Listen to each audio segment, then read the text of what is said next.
The day was April 14th, 2024. I decided to watch One Piece for the first time ever. A daunting 1,000 episodes awaited me, yet I had one difficult decision to make. Sub or dub? It actually wasn't that difficult of a decision.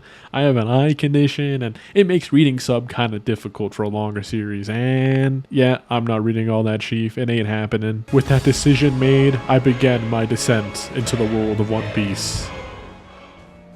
Going into One Piece, I have absolutely zero spoilers.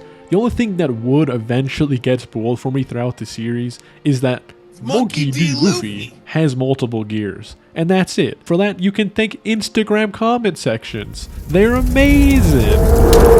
Learning the structure of the show was a really wild experience. I will say I decided to watch One Piece from episode 1 all the way through. I only skipped recap and Boss Luffy episodes.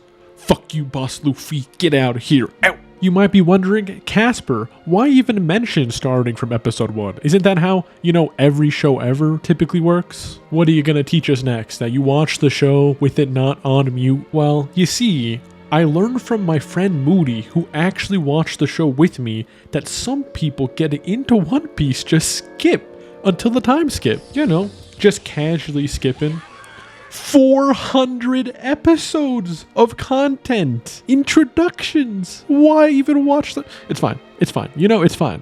But at the end of the day, if you watch the movies and watch a YouTube summary, Casper, it's not that big of a deal. Shut the hell up! Shut up! Shut up! The first couple of arcs throughout the show all had their charm. The chess guy was pretty funny. I didn't like Nami at first because I thought she was evil. Usopp was Usopp, meeting Sanji was cool, Zeph's hat was also pretty funny, and seeing my boy Hawkeye Mihawk was fucking sick. I also watched a live action recently. I don't know who this actor is, but god damn, how did they cast bro so perfect? I digress. You're probably asking, Casper, aren't you forgetting someone kind of important? What about everyone's favorite green hair swordsman, Roronoa Zoro? Well, you see, with every other character in the show, including Luffy, I was immersed in the story. But with Zoro, this man's voice actor is in everything. How does he do it? The red-haired guy, S-class hero in Soul Leveling? Yep. Captain of the Bulls guy in Black Clover? Yep. The random side character that has one line in episode 7 of the Junji Ito collection? Oh, brother, this guy stinks! Alright, maybe the last one isn't as strong, but my god, One Piece snuck up on me. I was introduced to all these characters so quickly, the entire world which just felt so incredibly fleshed out and established. It was awesome! But at the same time, it was old, dated, the animation repeated itself at times, and I wasn't sure if I was even going to finish it until Arlong Park. I'm not going to give a deep summary of Arlong, as I'm assuming if you're watching this video, you had enough time to actually watch the arc. Considering it's been, 25 years since it came out. But before the arc had started, the show essentially to me, in my eyes, was a comedy. A children's show that was meant to be lighthearted and fun. We added Zoro, Sanji, Usopp to the crew like Pokemon. They started going on adventures, kicking ass, and this reminded me of watching Scooby-Doo as a kid. Nami steals the crew's boat while Zoro gets bodied by my guy Mihawk. But in a manly way. And I remember at the time, the vibe of everyone in the crew but Luffy is pretty much, Nami can kick rocks, she lied to us, she can't be trusted, fuck Nami.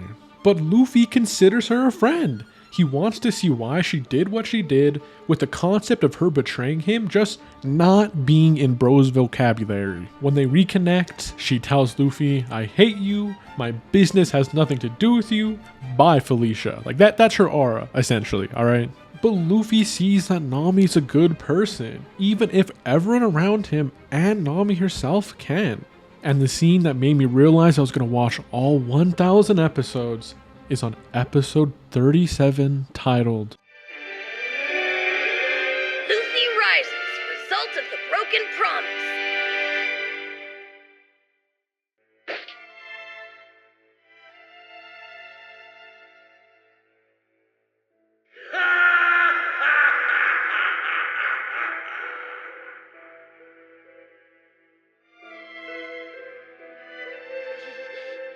Arlong! Arlong! Arlong! Arlong! I hate you! I hate you! Arlong!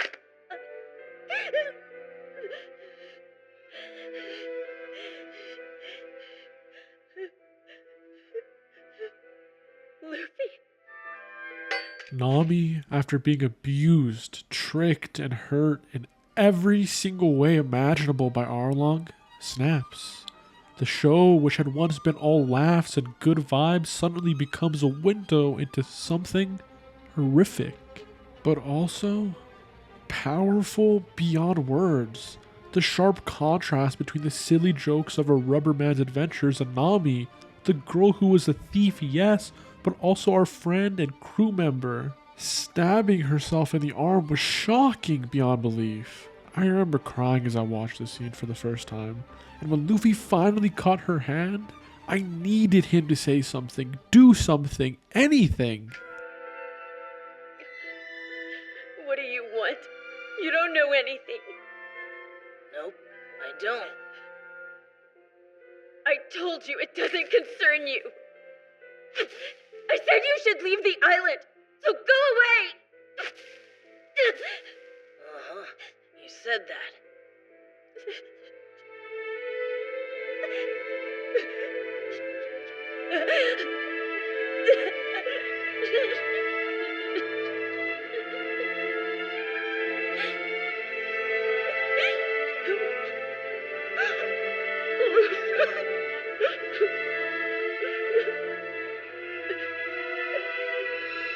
Please help me. Chills, dude. Chills. The storytelling, Lucy Christian sobs and voice acting performance, the crew uniting. Dude, I love Brooke, Frankie, and I'm literally Robin's #1 simp, okay?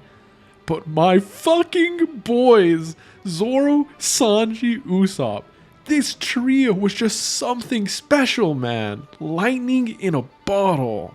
And hearing the music play, seeing them unite to stand up for and fight for Nami, it just made me fall in love with the crew so freaking much. But the nail in the coffin?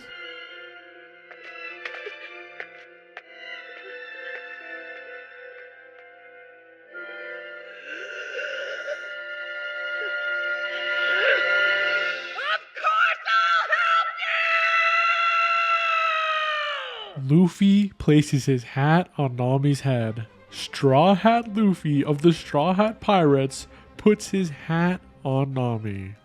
For over 1,000 episodes, we learned that by far, this is Luffy's only possession that he cares about. You could give him all the wealth, fame, power you want, but his hat started his journey as a pirate. His one reminder of his father figure Shanks and a core aspect of his identity. And trusting Nami with his hat, letting her wear it, knowing she actually helps fix it in the manga, this one scene made me realize just how much depth and emotion One Piece was capable of, and ultimately made me start to fall in love with the show. Nami and her story just broke me, man. So sweet and cute and just all my favorite aspects of the show in one. As for the other stories I'd love to talk about, Robin and Water 7, Sabaody Archipelago, comparing what makes the Navy Admirals Kaido and Doflamingo such cool villains. If there is any interest at all in anything I just said, please like the video and remember one thing, if nothing else. The One Piece! The One Piece is real!